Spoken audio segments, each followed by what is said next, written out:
ನಮಸ್ಕಾರ ಸ್ನೇಹಿತರೆ, ನಾನಿವತ್ತು ನಿಮ್ಮನ್ನ ಒಂದು ಮ್ಯೂಸಿಯಂ ಒಳಗೆ ಕರ್ಕೊಂಡು ಹೋಗ್ತಾ ಇದ್ದೀನಿ. ನೀವು ಎಲ್ಲೂ ನೋಡಿರದ ಒಂದು ವಿಶೇಷ ಮ್ಯೂಸಿಯಂ ಇದು. ಭಾರತದಲ್ಲಿ ಇಂತಹ ಮ್ಯೂಸಿಯಂ ಮತ್ತೊಂದಿಲ್ಲ. ಗೆಳೆಯರೇ, ಒಂದು ಶಿಲೆಯಲ್ಲಿ 2 ರೀತಿಯ ವಿಭಿನ್ನ ಕಲಾಕೃತಿಗಳನ್ನು ರಚಿಸೋದನ್ನು ಮಲ್ಟಿಫೆಸೆಟೆಡ್ ಆರ್ಟಿಫ್ಯಾಕ್ಟ್ಸ್ ಅಂತ ಕರೀತಾರೆ. ಅಂದರೆ ಒಂದೇ ಶಿಲ್ಪ ಬೇರೆ ಬೇರೆ ದಿಕ್ಕಿನಲ್ಲಿ ಬೇರೆ ಬೇರೆ ರೀತಿಯಲ್ಲಿ ಕಾಣಿಸುತ್ತೆ. ಅಂತಹ ಅಪರೂಪದ ಮ್ಯೂಸಿಯಂ ಇದು. ಇದು ಎಲ್ಲಿದೆ ಅಂತ ನಿಮಗೆ ಆಮೇಲೆ ಹೇಳ್ತೀನಿ. ಸ್ನೇಹಿತರೆ, ನೀವು ನಮ್ಮ ಚಾನಲ್ಗೆ ಹೊಸಬರಾಗಿದ್ದರೆ ಸಬ್ಸ್ಕ್ರೈಬ್ ಮಾಡ್ಕೊಳ್ಳಿ, ಸಪೋರ್ಟ್ ಮಾಡಿ. ವಿಡಿಯೋಗಳ ನೋಟಿಫಿಕೇಶನ್ಗಾಗಿ ಬೆಲ್ ಐಕಾನ್ ಕ್ಲಿಕ್ ಮಾಡೋದನ್ನು ಮರಿಬೇಡಿ. ಹಾಗಾದರೆ ಇನ್ಯಾಕೆ ತಡ, ಒಳ ಹೋಗೋಣ ಬನ್ನಿ.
ಸ್ನೇಹಿತರೆ, ಪ್ರಪಂಚದಲ್ಲಿಯೇ 200ಕ್ಕೂ ಹೆಚ್ಚು ಬಹುಮುಖಿ ಕಲಾಕೃತಿಗಳನ್ನು ಹೊಂದಿರೋ ಏಕೈಕ ಮ್ಯೂಸಿಯಂ ಇದಾಗಿದೆ.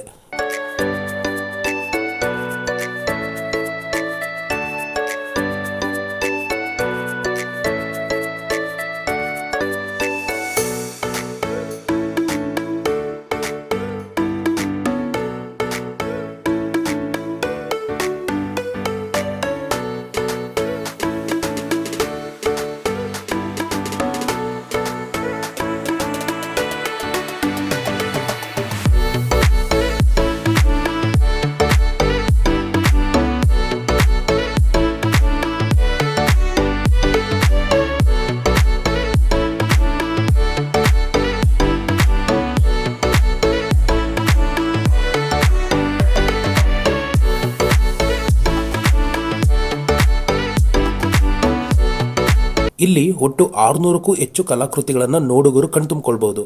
ಈ ಎಲ್ಲ ಕಲಾಕೃತಿಗಳನ್ನು ಸ್ವತಃ ಕೈಯಿಂದಲೇ ಕೆತ್ತಲಾಗಿದೆ.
ಬನ್ನಿ ಹಾಗಾದ್ರೆ ಆ ಅಪರೂಪದ ಕಲಾ ತಪಸ್ವಿ ಶಿಲ್ಪಿಯನ್ನ ಮಾತಾಡ್ಸೋಣ.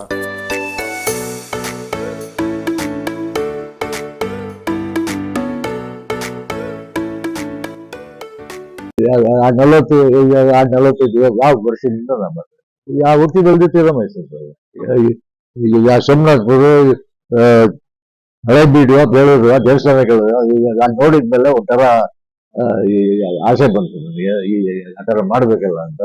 ಈಗ ಚಿಕ್ಕ ಚಿಕ್ಕ ಬರ್ಬೋದ ಆ ಕಾಲದಲ್ಲಿ ಮಾಡ್ತಾ ಇದ್ದೆ, ಜಾಗ ಆಯ್ತು. ಈಗ ಆ ಫೈನಲ್ ಇಯರ್ ಈಗ ಸರ್ಟಿಫಿಕೇಟ್ ನಿಮ್ಗೆ ಸಿಕ್ಕಿಲ್ಲ ಅಂತಂದ್ರೆ ಈಗ ಆ ಶಿಲ್ಪಿ ಯಾರಿಗೆ ಸಾಧ್ಯವೇ ಇಲ್ಲ ಅಂತ ಹೇಳಿದ್ರು. ಈಗ ನಾನು ಶಿಲ್ಪಿ ಆಗ್ಬೇಕಂದ್ರೆ ನಿಮ್ಗೆ ಸರ್ಟಿಫಿಕೇಟ್ ಬೇಕಿಲ್ಲ, ನನ್ನ ಸರ್ಟಿಫಿಕೇಟ್ ನನ್ನ ಕೈನಲ್ಲೇ ಇದೆ ಅಂತ ಹೇಳಿ ನಾನು ಬಂದ್ಬಿಟ್ಟೆ ಅಷ್ಟೇ. ಈಗ ಬಂದ್ಬಿಟ್ಟು ಒಂದು ಈಗ 10 months ಅಲ್ಲೇ ಫಸ್ಟ್ ಆ ಒನ್ ಮ್ಯಾನ್ ಶೋ ಮಾಡಿದೆ, which is sponsored by the Rotary club of Mysuru. ಈಗ ಎಕ್ಕೆ ಇರಾನಿ ಅವರು ಇನಾಗ್ರೇಟ್ ಮಾಡಿದ್ರು ಅದನ್ನ. ಅಲ್ಲಿಂದ start my journey as a sculptor.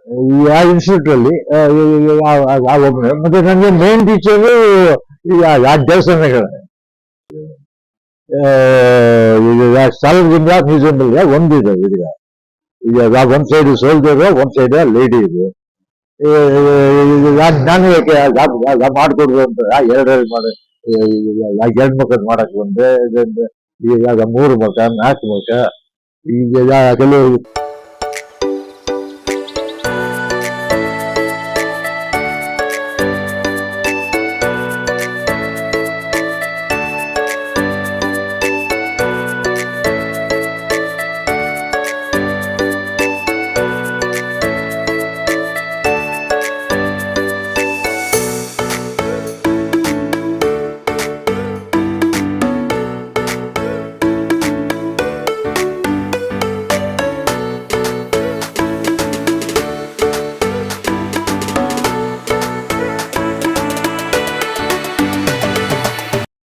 ಆ ರಾವಣ ಈಗ ಸೀತೆಯನ್ನ ಅಪಹರಣ ಮಾಡುವಾಗ ಈಗ ಜಟಾಯು ಬಂದು ಈಗ ಆ ರಾವಣನ ತಡಿಲಿಕ್ಕೆ ಬರ್ತಾನೆ.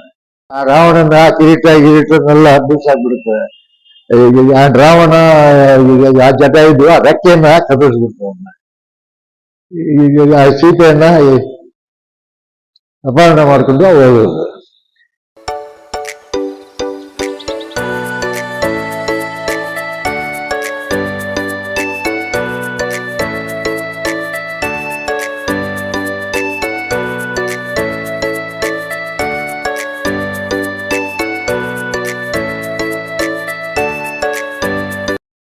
ಹಿಂಭಾಗದಲ್ಲಿ ಶಿವ ಮತ್ತು ಪಾರ್ವತಿದು ವಿಗ್ರಹ.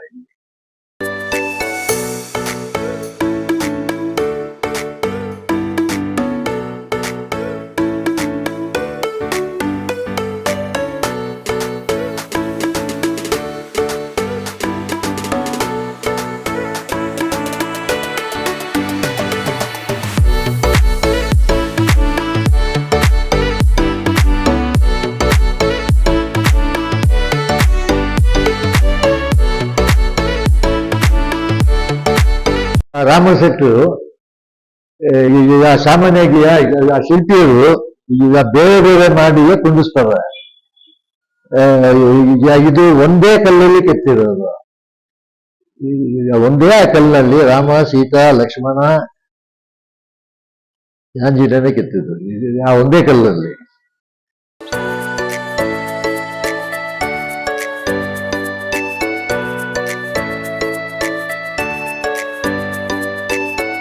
ಕಿರಣ್ ಸುಬ್ಬಯ್ಯರವರು ಕಲಾಕೃತಿಗಳು ಮಾತ್ರವಲ್ಲದೆ 1980ರಲ್ಲಿಯೇ ಕೊಡವ ಭಾಷೆಗೆ ಒಂದು ಸ್ವತಂತ್ರ ಲಿಪಿಯನ್ನು ಕೂಡ ಕಂಡುಹಿಡಿದಿದ್ದಾರೆ.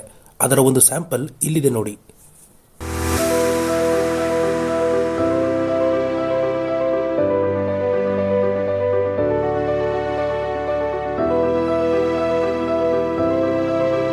ಈಗ 135 ಎಡೆಗಳು ಬರುತ್ತೆ. ಕೆಲಸ ಇನ್ನೂ ಮುಗ್ದಿಲ್ಲ. ಇದು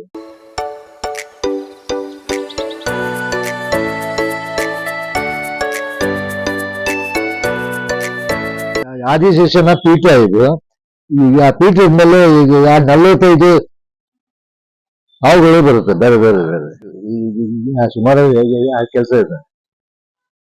ಈಗ ಇನ್ನೊಂದು ಈಗ 9-10 months ಈಗ ಕೆಲಸ ಇದೆ.